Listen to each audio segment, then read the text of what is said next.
My name is Ivan Keller. I'll be the moderator today for a discussion between the two candidates for Legislative District 48, which entails the north end of Provo on the east bench, north part of Orem, and Linden. And we have here today Mr. Kevin Stratton on my left, and next to him Mr. Taz Murray, who are our candidates today. We'd like to begin with a question for these two, and I'll start with Mr. Stratton. Please tell us what experience qualifies you to run for this position. I've been grateful to have the opportunity over the last 2.5 decades to be heavily involved in the community, whether it's being appointed by Governor Leavitt to a advisory board, to serving as chairman of the board of the Chamber of Commerce, to the Alpine Foundation or Healthy Utah Valley, several different areas that have been a real opportunity, a blessing for me to be involved in. I'm grateful for that chance.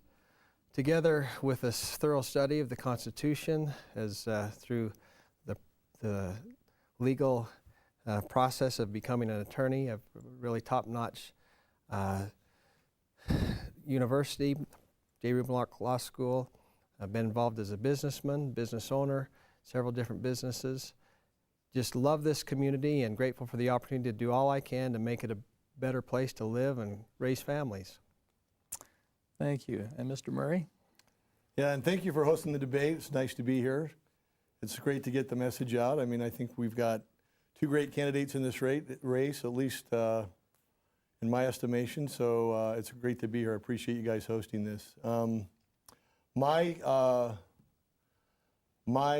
qualifications are, I've run a business for the last 20 years of my life, and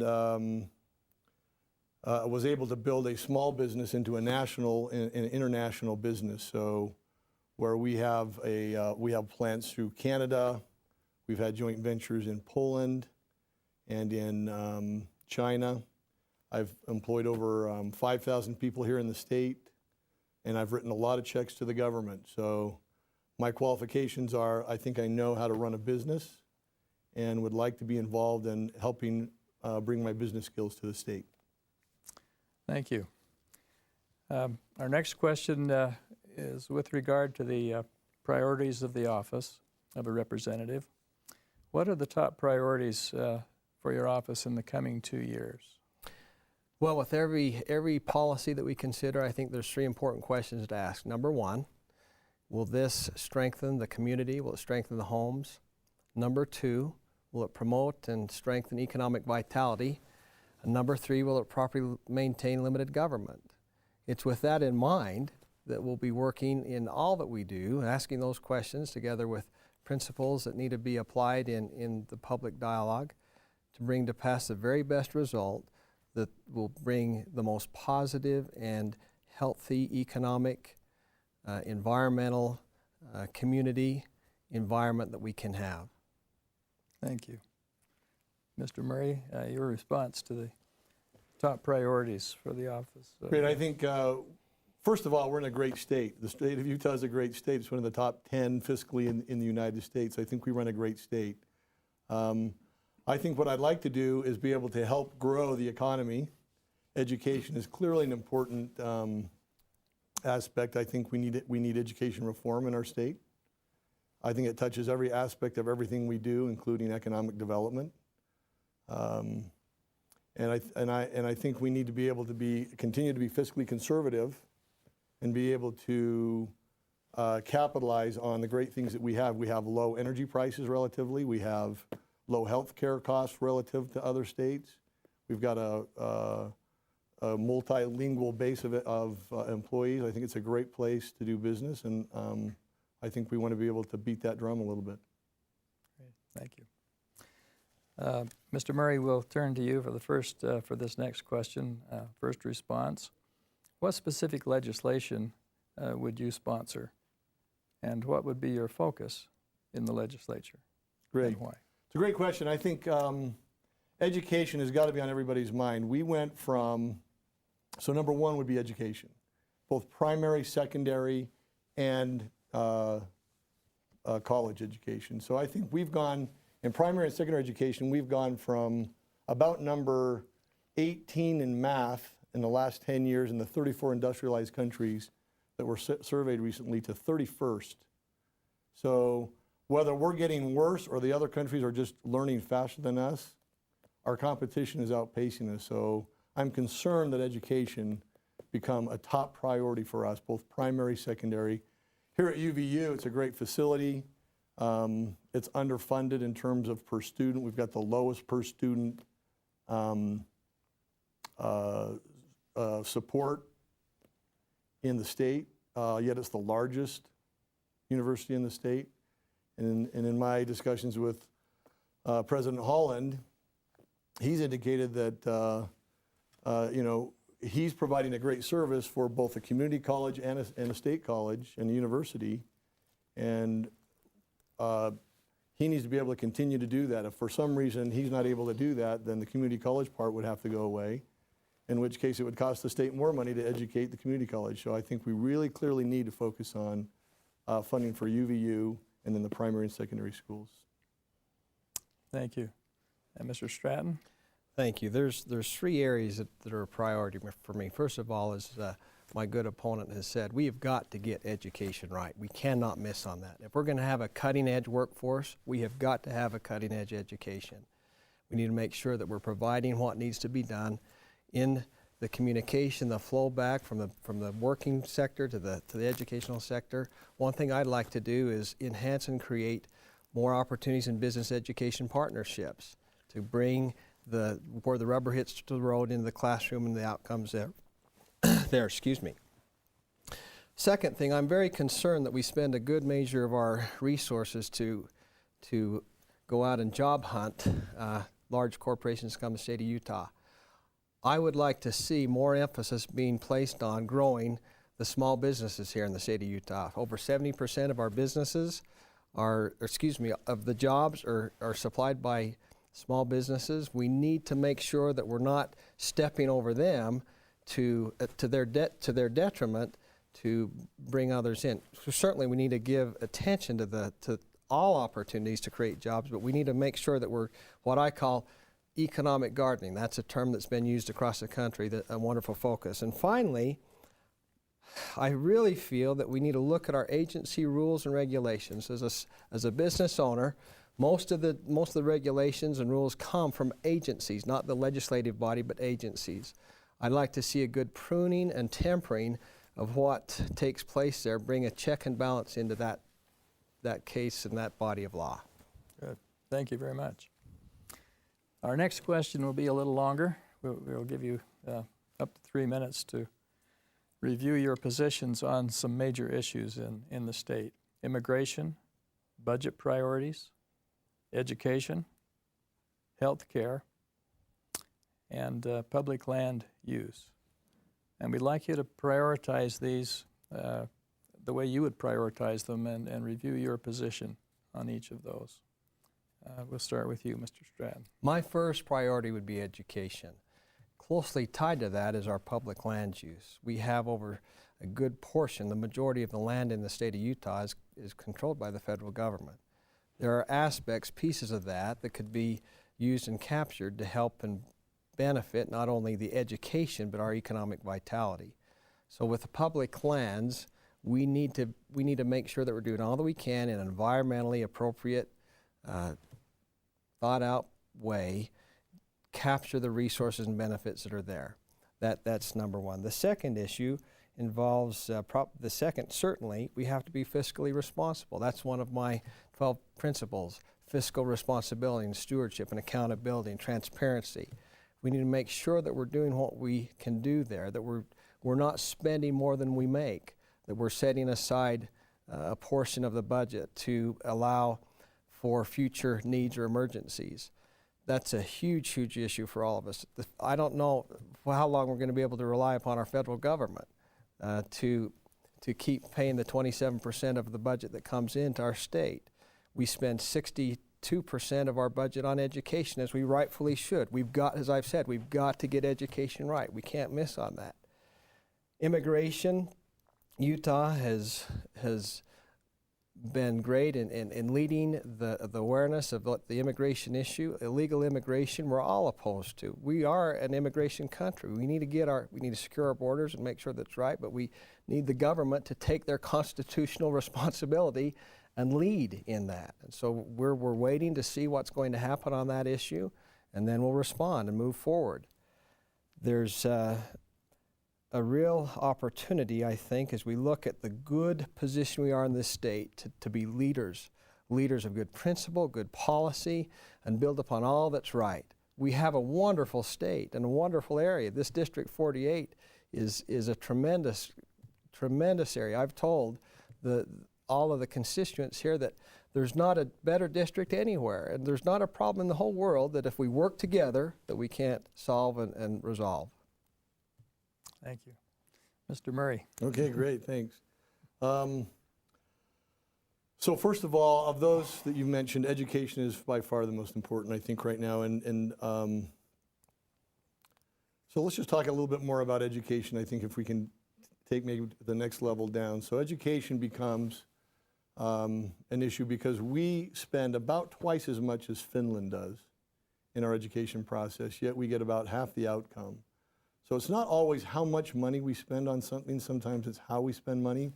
Look, and I think our teachers do a great job. I think they're beholden to the system that we have. So I wouldn't run down any of the teachers that are trying hard. I've donated 900 hours in the last couple of years at the local high school coaching, and I see what people do. They do great work and great job, but I think that we're beholden to a system that's pretty tough to run.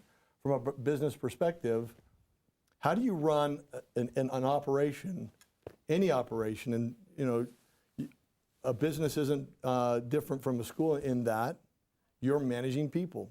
A business is providing a service or a product. Schools are providing a service, and it's done through people. And you're telling me that somebody's got to come run a school without the ability to determine who works for them, without being able to reward the good teachers and manage their staff the way that they would like. Their hands are tied, so there's no accountability. So I think we really got to get to accountability in education, where principals are held accountable for their schools and teachers are held accountable for their classrooms. And I think if we can get to a system of accountability in school systems, I think we'll make a big leap forward. But until then, nobody's responsible because nobody's accountable. And I think that's a difficult position to be in for anyone to run a school at this point. So the next most important issue I think on there is the lands. Federal lands is an important thing that we all face. It's tied to school funding as well, by the way. I mean, if we're able to access the resources, the natural resources that exist in our state here, and we were able to manage them ourselves, we would have a lot more funds to work with, which would be nice, because we are 50th in the state, in all the states, in terms of funding education. So getting our federal lands back is an important thing, and I think that's something that we have to be involved in. There's so much at stake that we can't afford not to pursue it. I think we have to form a Western States Alliance with other states, and we need to lock arms and go forward and earn our states back. The federal government has been an absentee owner, and they have not done a very good job. If you look at the things that they've managed, they have not done a very good job. So I'm a little disappointed in that, but I'm optimistic that we can get our federal lands back. So we'll stop there. Thank you. Both of you have identified education as being a top priority. And Mr. Murray, you mentioned that Finland was doing much better with their dollars in terms of outcome. The next question I'd like to follow up on education. What reforms in public education and higher education would you support, advocate, or sponsor? Great. I'm glad I get a chance to talk a lot about education because it's so important, right? So I think, for example, one place we would start is we started charter schools, 10 years ago, whether you agree with them or disagree with them. Charter schools are there, and they were started as an experiment to see how can we improve our school systems. Yet, I can't tell you one public administrator that I've met yet with, except for one, who has gone to see what's happening at the charter schools. What can we learn from them? Some of them are doing a great job. Are there things that they're doing that we could apply to public education? I believe in public education. I sent my kids to public education because I wanted to prove that kids could get an education in the public schools.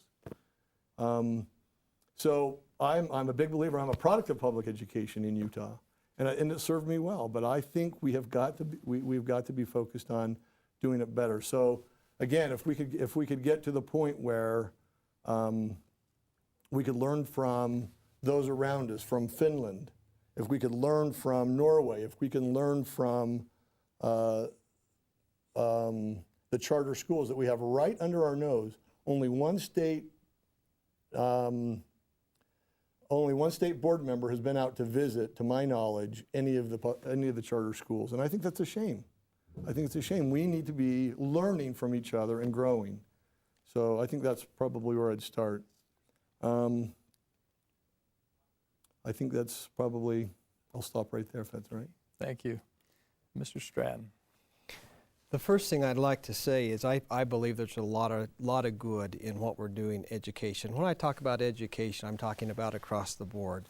The charter schools, the public schools, all that we have that are in part, the home schools. There's a principle that I believe in. First of all, it's the best government is a government that's closest to the people. And we need to make sure that we're doing all we can to make those that have the most stake in a good education being involved in the process. We have wonderful teachers, dedicated teachers, and administrators. I was visiting a school right before it ended for the summer break, and I said, what could we do as representatives, as members of the legislative body to help you? And he said, well, the first thing is, would you speak positively? There's a great tension, and tension can be good as we bring ideas together in the formation of innovative solutions to the challenges we have. In Utah County, for example, our population is expected to double by the year 2040. Most of that growth is coming from within, not migration into the state, but from our families and their children coming and growing and being involved. So we've got to make sure that what we're doing is we're sitting around the table. We need to get all the stakeholders sitting around the table and be humble enough to recognize that none of us have the right answer. As we look at the process of education, one of the things as a representative, we need to look and care for the budget. What is taking place with the money? And we need to make sure we're giving incentive to the outcomes that we're seeking. So as we look at reform, UVU is another example. The most effective and efficient university in the state of Utah, but it's the least funded. What are we trying to do? We're trying to fund inefficiency. We need to be cautious. Thank you. Okay. This question is with regards to the economic situation that we find ourselves in, and with respect to taxes. Under what conditions would you support a tax increase or a tax decrease? That is a great question. I can't think of a situation I would support a tax increase. Currently, the state of Utah has a balanced budget. It's the best managed state in the country. We're doing a lot of things right. Economic vitality is a huge issue. If we need more taxes, my response to that is let's strengthen the economic vitality. Let's make the pie bigger that we can draw from. A tax decrease, what I'd like to do is propose in the coming legislative session a tax incentive, a tax voucher for those that are involved in business education partnerships. If a scrapbook company has a pile of paper and they can donate that pile of paper to the schools and it can be used, and we save the schools $1, why can't we give them 10 cents as a tax incentive for doing that? Business education partnerships can be a real powerful piece in what we're doing. We have so much excess capacity in the business sector. Thank you. Mr. Murray. Thanks. A tax increase and a tax decrease. I think we get in trouble in the state government when the state government tries to compete in the private enterprise. And I think we have a great example of that right now with Utopia going on in Orem, where the city is now having to fund a public sector attempt to compete in the private sector. They're left with almost no choice but to either cut services somewhere. And the really unfortunate part to me is all the Orem City employees are paying the price for it. They haven't had a pay raise for 4 years. And it's because they've been using their funds to fund the reserve funds, and they finally now used all the reserve funds to fund this Utopia thing. So, like it or not, I don't think the public sector should be competing with the private sector. And I think that's what we need to do in the state legislature. We need to start looking at ways to outsource unnecessary services. The private sector, in my experience, has done it better than the public sector almost every time. And I think if we can do that, we can decrease the size of our state government and let the free market work the way it was intended to, which is you and I get to spend our money and pick the services we want rather than have the state government tell me which services I want, like Utopia. Whether I want it or not, if I live in Orem, I'm paying for it. That's not the way it's designed. With technology the way it is now, technology is advancing quickly, right? And is the state government adopting all the technology that's out there? I don't think so. As well as we run our state, I think we can do a lot of things better. Borders Books is a great bookstore, was a great bookstore. I used to love going there. But I'd go home and buy the book on my Kindle because it was cheaper and faster. What Borders Books are there in our state government that we can say there is a better way to provide that service? Let's do it more efficiently and more effectively. Thank you very much. Gentlemen, we're coming to our final question in just a moment, but I would like to point out to the listening audience, the viewing audience, that the final election for this particular race will be on June 26th of this year. It's coming up in a few weeks. In fact, early voting started today. So I encourage all of you to get out and to vote starting today or certainly by June the 26th, the primary election. This primary election will determine who wins the seat in District 48 because there is no other candidate opposing them for the final election. So this June 26th primary will determine who wins this seat. It's very important that all of you cast your vote. Now the final question is this, and I'm going to read it so that I don't mess it up. A statesman leads his or her constituents in the direction they should go. A representative advocates for views and interests of his or her constituents. In actuality, every legislator has to draw a balance between being a statesman and a representative. When issues about which you feel strongly lead you in one direction, and you perceive that your constituents' feelings lead them strongly in the opposite direction, how will you decide your vote and why? Well, I think we're going to start with Mr. Murray on this. Great, thanks. I'm smart enough to know I don't know it all, right? So I've kept careful notes of the people I've talked to, certainly the delegates that I met with one-on-one, all who would meet with me. And I think it's really important that we are representatives of our constituents. I think the thing we got to be careful of is there is a vocal minority out there that tends to try to push elected officials in a direction that they want that may not be for the best good of all. So for me as a Republican candidate, the best thing for us to do is to broaden the tax base, we should provide services that benefit everyone, thus lowering our taxes. So the broader the base, the lower the tax, the more we have to keep for ourselves and choose the services we have. So in my mind, obviously I'm going to represent my constituents. I am elected to represent my constituents, so the democratic process should work if my constituents disagree with me. But it's very difficult to say the vocal minority is going to push me in a direction or another. I want to represent the majority of my constituents. Thank you. Mr. Stratton. I think the term representative connotates representing those that you're elected to represent. There is a great opportunity for us, given all the technology that we have today and the opportunities to draw upon that, to have good interaction with the public sector. One key aspect that we need to remember is when there's disagreement, oftentimes that's related to misinformation and not having effective communication. Transparency, stewardship, accountability are principles that I strongly adhere to and seek to fully embrace.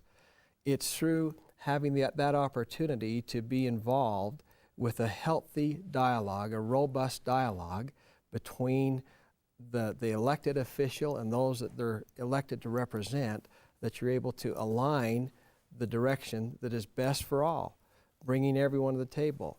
Again, being humble enough to recognize that we don't have all the answers, but we can, as we come together, create the very best solution to whatever problem is there. As we go forward then, I am committed, and I have stated again and again, committed to seeking involvement, participation, and a healthy dialogue with all those that have expertise and all those that have ideas and input that could be helpful to create the very best solution. Thank you very much, gentlemen. I think we've all enjoyed and benefited very much from your participation today. Thank you for being here. We've been talking to Mr. Taz Murray and Mr. Kevin Stratton, candidates for the state legislature from Legislative District 48. Thank you very much. Thank you.